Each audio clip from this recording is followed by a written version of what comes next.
안녕하세요. 오늘은 2025년 1월 30일 목요일입니다. 함께 보실 말씀은 여호수아 20장 1절부터 9절까지 말씀입니다. 오늘 본문에서는 이제 땅 분배가 맞춰진 이스라엘 백성들에게 하나님께서 하나의 제도, 하나의 이제 성읍에 관련된 제도를 허락하시게 됩니다. 그것이 바로 뭐냐면 도피성이라는 제도입니다. 이 제도를 좀 한번 살펴볼 수 있어야 되는데요. 먼저 2절과 3절 말씀을 보면 너는 이스라엘 자손에게 이렇게 일러라. 내가 모세를 시켜 너희에게 말한 도피성을 지정하여 고의가 아니라 실수로 사람을 죽인 사람을 그곳으로 피하게 하여라. 그곳은 죽은 사람에 대한 복수를 하려는 사람을 피하는 곳이 될 것이다 라고 기록합니다. 살인사건이 일어난다고 치는 겁니다. 어떤 사람이 누군가를 살해했는데 그것이 고의로 살해한 게 아니라, 그러니까 의도적으로 살인을 한 게 아니라 실수로 누군가를 살해하게 됐을 때에 그가 피할 수 있는 성읍을 마련해 달라는 거죠. 그것이 바로 도피성입니다. 지금의 법률 제도라고 하면 굉장히 이해가 안 되는 제도죠. 왜냐하면 뭐 어쨌든 그것이 고의 미필적 살인이든 뭐 필연적인 살인이든 법 아래에서 평가를 받아야 되기 때문입니다. 그런데 당시에 이스라엘이라고 하는 먼 옛날의 고대 법상으로는 동해보복법, 눈에는 눈, 이에는 이 방식이 있었기 때문에 이 사람이 고의가 아닌 살인을 했다 할지라도 이 사람은 그 상대에 의해서 살인을 당할 수 있는 이제 그런 법의 체계가 있었던 것이죠. 그래서 하나님이 그것을 방지하고자 도피성을 마련하셔서 고의로 사람을 죽이지 않은 사람에게 도망갈 곳을 마련해 줍니다. 그래서 이 다음 구절을 보면 20장 5절 말씀을 보면요. 죽은 사람에 대한 복수를 하려는 사람이 뒤쫓아온다 할지라도 그 사람의 손에 살인자를 넘겨주어서는 안 된다. 그가 전부터 그의 이웃을 미워한 것이 아니고 실수로 그를 죽였기 때문이다. 실수로 사람을 죽였기 때문에 그 사람을 절대 넘겨줘서 복수당하지 않게 해라 라는 겁니다. 이것은 사실상 한 국가의 평화를 유지하기 위한 하나님의 엄청난 법률이었습니다.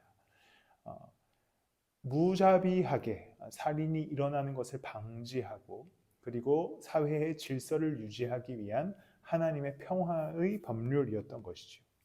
8절 말씀에 보면요. 또 여리고 동쪽 요단강 동쪽 지역에는 르우벤 지파의 평지 광야에 있는 베셀과 갓 지파의 길르앗 라목과 므낫세 지파의 바산 골란을 도피성으로 구별하여 지정하였다. 보면 이제 이 별표 모양이 보이시죠? 여기가 바로 도피성들이 있었던 위치입니다.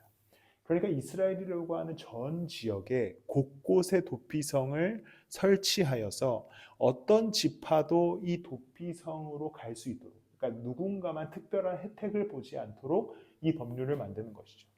그러니까 하나님의 법은 평화를 유지하고 또 억울한 자들을 풀어주고 또 무지막지한 폭력이 일어나지 않게 하고 모두가 공정하게 대우를 받을 수 있는 법이었습니다.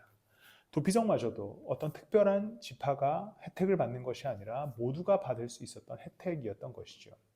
하나님의 은혜가 그렇습니다. 우리에게 주어진 은혜가 그래요. 어떤 사람은 돈을 많이 버니까 더 큰 은혜를 받은 것 같고 어떤 사람은 평화롭게 사니까 더 큰 복을 누리는 것 같지만 사실상 예수 그리스도의 십자가는 모두에게 동일하게 주어진 은혜와 평화입니다.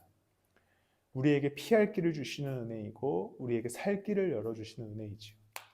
사랑하는 성도 여러분, 오늘도 그 은혜가 여러분들에게 임했습니다. 공의롭고 정의로우신 하나님이 여러분들의 삶을 통치하기를 원하시고 그 통치 방식은 하나님의 은혜와 사랑입니다. 그러니 사랑하는 성도 여러분, 오늘 하루 그 은혜와 사랑을 누리시는 여러분들이 되시길 바랍니다. 그 안에 즐거움을 누리시길 바라요. 하나님께서 그 안에서 기쁨을 허락해 주실 겁니다. 기도하겠습니다. 하나님, 때로는 타인이 우리보다 잘 먹고 잘 사는 것 같고 나보다 더 많은 복을 누리는 것 같지만 하나님의 은혜는 내게 필요한 은혜, 복을 또 더하여 주실 줄을 믿습니다. 그래서 그 평화를 누리는 오늘 하루 되게 하시고 이 설 연휴에도 주님의 은혜와 기쁨을 누리게 하여 주시옵소서. 우리와 끝까지 함께 하시는 주님의 은혜와 평화를 오늘도 누리게 하여 주시옵소서. 감사하며 주님 이름으로 기도드렸습니다.